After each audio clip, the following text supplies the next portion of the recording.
Les Mboshi face à la loyauté républicaine. Au Congo-Brazzaville, il y a bien longtemps que les fils du Nord ont perdu la loyauté à la République. Autrement, le coup d'État d'octobre 1997 n'aurait jamais eu lieu.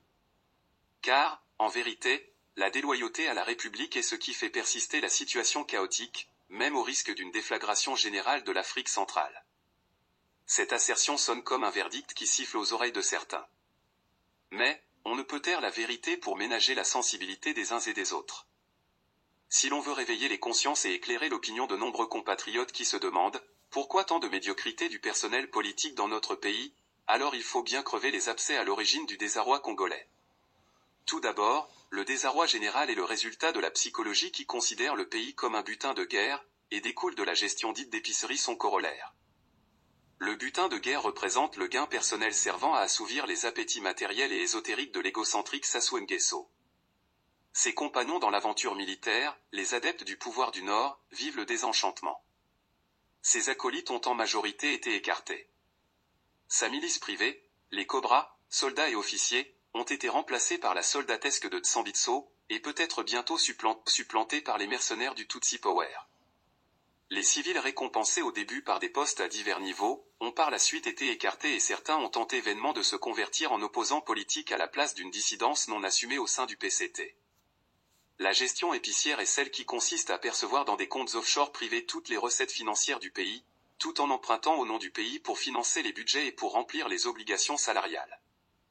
Ce fonctionnement irrationnel, incluant la dilapidation des recettes fiscales, a provoqué la faillite du pays sur tous les plans. Le régime écume toutes les portes possibles et inimaginables pour espérer dénicher des créanciers naïfs pouvant lui venir en aide, en faisant miroiter le potentiel économique du pays comme garantie. Ce que le régime ignore, c'est que le monde financier de la planète est un petit monde dans lequel les nouvelles circulent vite. À telle enseigne que ce régime a une mauvaise réputation et n'inspire aucune confiance dans les milieux financiers internationaux. Monsieur Sassou et ses allégeants se retrouvent dans l'impasse. Pour une structure commerciale classique, la faillite entraîne la cessation d'activité ou le dépôt de bilan. Pour un pays, c'est une cessation de paiement d'où l'on ne peut sortir qu'en changeant de régime et de dirigeant pour repartir sur de nouvelles bases et régénérer la confiance. Cependant, l'on constate que la situation bloque parce que le clan Mboshi au pouvoir a érigé le système des comptes offshore en stratégie d'accaparement des ressources qu'aucune politique interne de lutte contre la corruption ne peut éradiquer.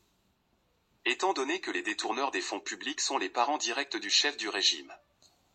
Sur le plan culturel et anthropologique, la sociologie Mboshi est une greffe coloniale au Congo qui peine à s'adapter à la culture bantoue. Le clan Mboshi au pouvoir entretient par défi une psychologie du jusqu'au-boutisme suicidaire congénital, régie par l'holomaniama. Ce jusqu'au-boutisme est motivé par la crainte de répondre aux crimes humains massifs perpétrés à l'égard du peuple autochtone d'où le pays tire son nom. Par voie de conséquence, l'évolution du pays semble bloquée. En effet, malgré les souffrances du peuple sur cette situation insupportable, l'armée qui sous d'autres cieux représente l'ultime recours d'une république responsable, au Congo, cette armée reste impassible, insensible au désarroi et à l'appel au secours patriotique du peuple.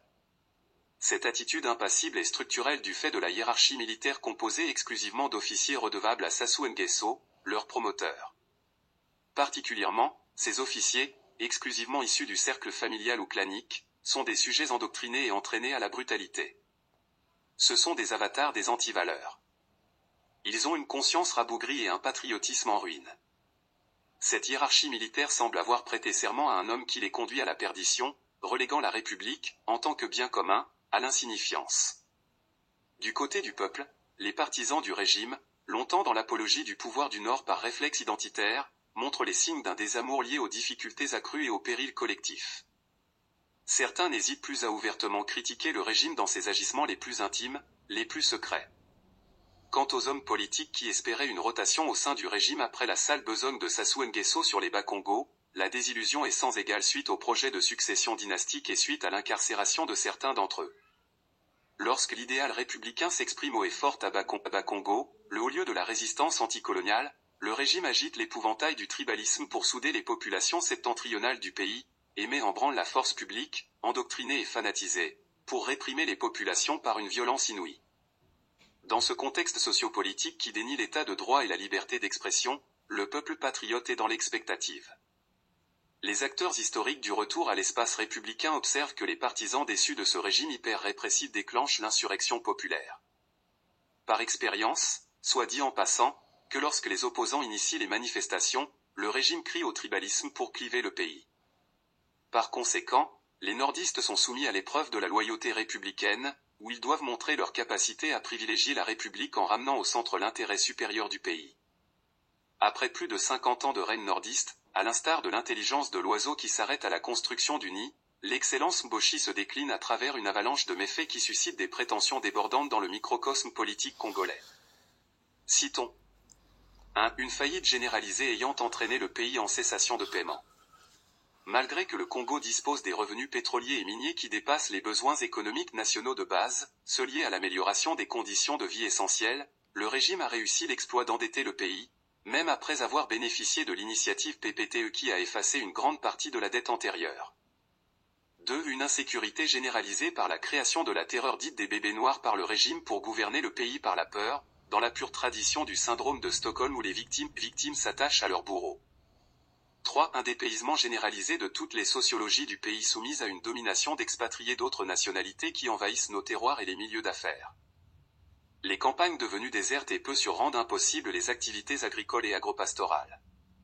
4. Des détournements des fonds publics et des ressources généralisées restent impunis, à cause de la parenté ou des affinités qui, d'une part diluent l'orthodoxie et s'immunisent contre l'hétérodoxie, d'autre part, des affinités qui absolvent la responsabilité en agitant le chiffon rouge du tribalisme exploitant l'inexemplarité pénale des cas similaires.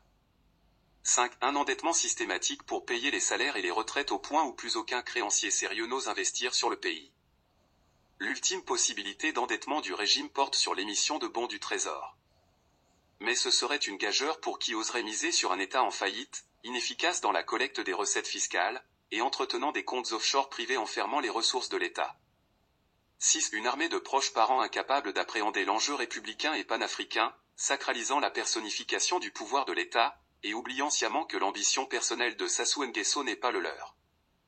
7. Une corruption généralisée faisant la part belle aux étrangers en leur livrant tous les secteurs d'activités économiques, et des recettes fiscales ponctionnées à chaque échelon administratif. 8. Une éducation de la jeunesse en ruine infrastructurelle et pédagogique. Voilà l'échantillon tangible montrant le côté irrationnel du régime plusieurs fois démontré, coup d'État irrationnel, massacre dans le pool irrationnel, multiplication des départements irrationnels, projet d'investissement irrationnel, gestion du pays, dette et détournement, irrationnel, etc. Sassou Nguesso et son régime agit en pirates qui détruisent le pays et le laissent en lambeaux. Sa psychologie du butin de guerre est un accélérateur de la chute du régime, tandis que la déloyauté à la République de la sociologie Mboshi est un ralentisseur de cette même chute. Parce que lorsqu'on critique ce renégat, sous quelque forme que ce soit, la sociologie Mboshi, en garde prétorienne, s'arc-boute au nom du pouvoir du Nord. Dans ce contexte, toute divergence politique est instrumentalisée et change de forme. Cependant, en subissant cette situation inexplicable autre que par l'ingérence française qui a réinstallé Sassou Nguesso au pouvoir au prix des dizaines de milliers de morts, par-delà cette situation c'est une remise en cause fondamentale de la société bantoue que les autochtones doivent opérer.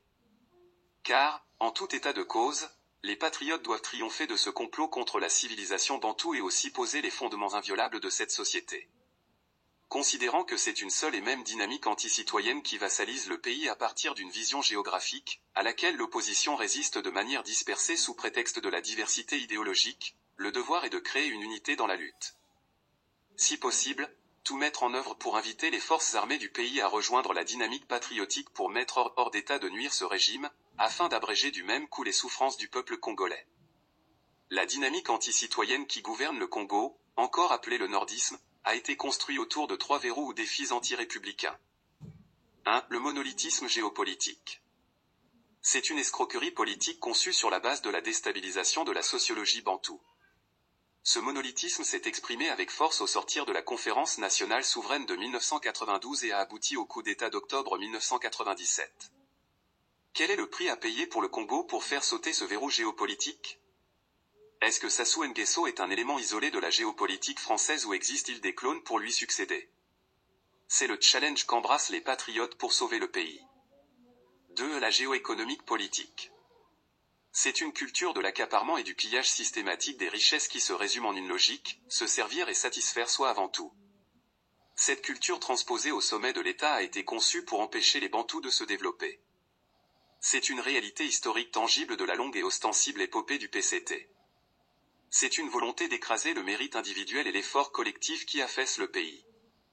L'analyse méthodique de l'émergence de la dette du Congo le prouve, personnalisation et extraterritorialisation des comptes de l'État, puis emprunt pour payer les salaires ou construire les infrastructures. C'est un cocktail explosif qui aboutit à la cessation de paiement. 3. La stratégie des caisses vides. La crise financière permanente en asséchant les caisses de l'État et le trésor public est une stratégie de dissuasion et de préservation du pouvoir. L'argent du pays est thésaurisé dans les résidences des dignitaires du régime. 4. La violence politique. L'hyperviolence est une méthode d'anéantissement d'une société. Au Congo, cette méthode a connu plusieurs épisodes. Elle a commencé avec la radicalisation qui a purgé l'armée des cadres militaires Congo et purgé la haute administration des cadres du Sud. Elle finit avec le génocide à Brazzaville et dans le pool conçu selon le plan Mouebara. La déloyauté Mboshi ne se limite pas qu'à l'anti-citoyenneté. Elle s'affirme foncièrement en une animosité anti-Congo. D'aucuns pensent que la raison de succession dynastique seule motive les accords avec le Rwanda, à partir de leur aspect défense. C'est tout le contraire. C'est plutôt l'intention préméditée de rendre apatrides les Bas-Congo qui anime Sassou Nguesso et sa famille, en essayant de céder aux Rwandais les terres du sud du Congo. La déloyauté Mboshi est une dynamique anti-républicaine qui a atteint ses limites. Le peuple congolais est saturé de ces méfaits et contresens politiques. Petite cause, grands effets. Les Congolais s'émancipent progressivement de l'escroquerie révolutionnaire du PCT et de la théorie dépravée du nordisme incarnée par l'irréductible Sassou Nguesso. L'heure est à la liberté pour tous, la dignité pour tous et la justice pour tous. On ne triomphe jamais contre le peuple. Pour les impérialistes, un bon président chez les nègres est un traître pour son pays. Sassou Nguesso a été choisi par la France parce qu'il est un traître pour le Congo, ainsi il est un très bon nègre.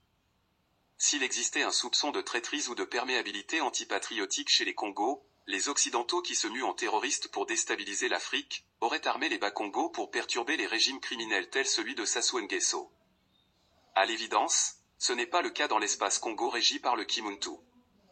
Raison pour laquelle des régimes toxiques comme celui de Sassou Nguesso ont la longévité dure.